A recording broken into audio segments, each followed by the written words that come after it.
Cubs manager. Yeah, it's a pretty good gig. That's a good gig. Good expectations there in Chicago as well. A 2016 champ with the team as a player, and now the manager. David Ross joining us live on MLB Tonight. David, congratulations. We just saw and heard from you at the press conference. What's the day been like for you so far? Oh, crazy, man. I mean, I couldn't sleep much last night. Very excited about today. What a huge opportunity. I'm so thankful. Very excited. Get ready to win. Getting this press conference over with and getting to work, man. There's a lot of work to be done. A lot of guys to reach out to. Undertaking a big role here, and I'm super excited about it. And it doesn't get better than today. A lot of great questions, how to move forward, and it's a special day. I don't take it for granted. Trying to soak it in. It's not every day you get to be the manager of the Chicago Cubs, and it's a huge honor, and I don't take it lightly.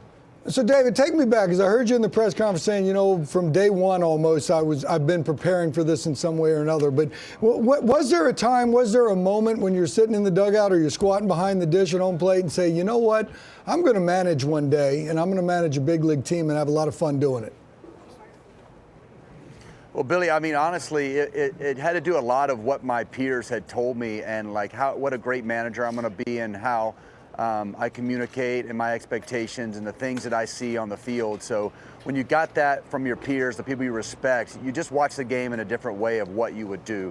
I wouldn't say where there's one moment, but I've been picking coaches for a long time, guys you might want on your staff, and how you might do things, and trying to take the positives from a lot of great managers I've had and some of the negatives that you see, and trying to say I wouldn't do things that way, and trying to jot those things down in your mind and take in those moments and try to not forget them in case this opportunity came around. And I'm super thankful for it and feel like I'm prepared to move forward now. David, you've been around some incredible leaders, some really good managers. Have you sought advice from any of the past managers or coaches or just anybody that you've been around that's been a great leader in the past for you? Almost all of them. I mean, I've talked to, the good thing about working in TV and ESPN was just being able to talk to guys like Kevin Cash, who I played with. Alex Cora was a teammate of mine. Dave Roberts is a huge mentor to me. Aaron Boone and I, before this process started, talked a lot, and getting to know him through ESPN. So I've reached out to a lot of my peers. A lot of those guys are sitting in the seat now, just about what it entails, what they love about it, where are the struggles, all the things that I think you, as you hear all the sirens going by here in Chicago, they're excited too. They're excited on the manager of the Cubs. You just take those moments in and try to talk to those guys and get as much information as you can. So I've leaned on those guys heavily. Well, I hope all those sirens going on, that's not a kind of a foreshadowing of things to come for you. I hope we're okay with that. But let me ask you a question, because you were talking about the peers reaching out to you.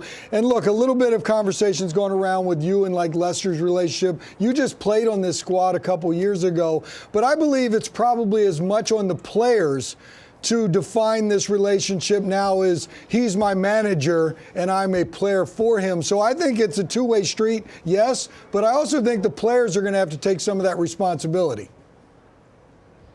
I agree, but the buck does stop with me now, and I think that's going to be the biggest difference. But I see what you're saying. I think anytime you go into a new job with past relationship, that's just a bonus, especially the positive ones we've had. I was never a guy as a player that really just said all positive things all the time. I tried to find the positive in the game and lift guys up, but I wasn't afraid to have the tough conversation or call guys out. And that's just something that I learned early on in my baseball career from the great mentors that I got to play with early on. You got to speak the truth. You got to love on guys. You got to lift them up. But there's also a moment where you got to teach and you got to continue to tell guys the truth. And so I don't plan on changing that as a manager. I know I've got a couple more decisions to make and some harder, tougher conversations, but who I am as a person, I hope doesn't change. Hey, David, I heard you talking about the interview process. I'm curious, because you said you were passionate, a lot of questions, you're talking a lot. How nervous were you, more for the fact that also you could be the next manager at the time? You're thinking, I could be the next manager of the Chicago Cubs. This is a dream. So were there nerves when you're in a situation like that, similar to even a game situation?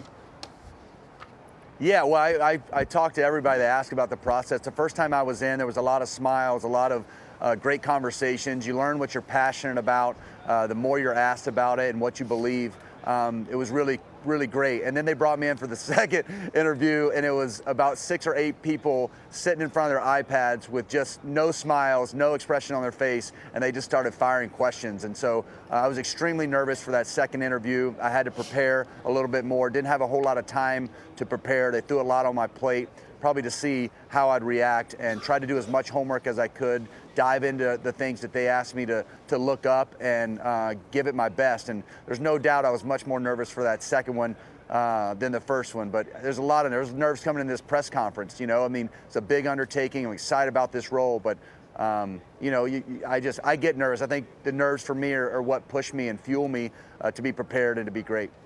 And here we are. Enjoy the day. Congratulations. Thank you for the time. And I'll look at it this way, Bill. The Sirens, it's the motorcade taking you to the next There media it stop, is. right? Taking you to the next one. That's right. That's a parade. They're leading the parade. That's right. Straight from the airport. That's where the parade. You got to have it with the Sirens. A-list treatment out there in Chicago. David, thank you so much. We'll talk very soon, okay?